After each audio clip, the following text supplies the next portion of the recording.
Hi all, welcome to football arena. ഇന്നലെ UEFA champions ലീഗിൽ നടന്ന മത്സരത്തിൽ FC ബാഴ്സലോണക്ക് സ്വന്തം മൈതാനത്ത് വെച്ചുകൊണ്ട് പരാജയം ഏറ്റുവാങ്ങേണ്ടി വന്നിരുന്നു. 1-2 ഗോളുകൾക്കാണ് നിലവിലെ ജേതാക്കളായ PSG അവരെ പരാജയപ്പെടുത്തിയിട്ടുള്ളത്.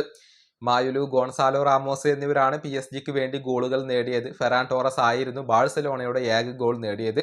മത്സരത്തിൽ ആധിപത്യം പുലർത്തിയത് PSG തന്നെയാണ്. പ്രത്യേകിച്ച് മത്സരത്തിന്റെ അവസാനത്തിലൊക്കെ PSG നല്ല രൂപത്തിൽ അറ്റാക്കുകൾ നടത്തിയിരുന്നു എന്നുള്ളതാണ്. ഏതായാലും ഇതിനെക്കുറിച്ച് ഇപ്പോൾ വിജയശില്പിയായ ഗോൺസാലോ റാമോസ് ചില കാര്യങ്ങൾ പറഞ്ഞിട്ടുണ്ട്. അതായത് ബാഴ്സ താരങ്ങളുടെ വാചകമടിക്കെതിരെയാണ് അദ്ദേഹം പ്രതികരിച്ചിട്ടുള്ളത്. ലോകത്തെ ഏറ്റവും ബെസ്റ്റ് ടീമാണെന്ന് വെറുതെ വാചകമടിച്ചാൽ പോരാ, അത് കളിക്കളത്തിൽ തെളിയിക്കണം എന്നാണ് ഗോൺസാലോ റാമോസ് മത്സരശേഷം പറഞ്ഞിട്ടുള്ളത്.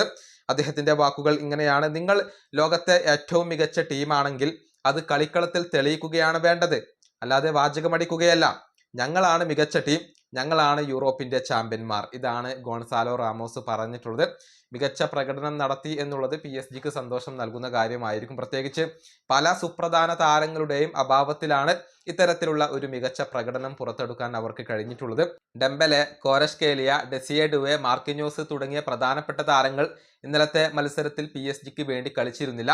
എന്നിട്ടും FC ബാഴ്സലോണയെ പരാജയപ്പെടുത്താൻ കഴിഞ്ഞു എന്നുള്ളത് അവർക്ക് സന്തോഷം നൽകുന്ന കാര്യമാണ്.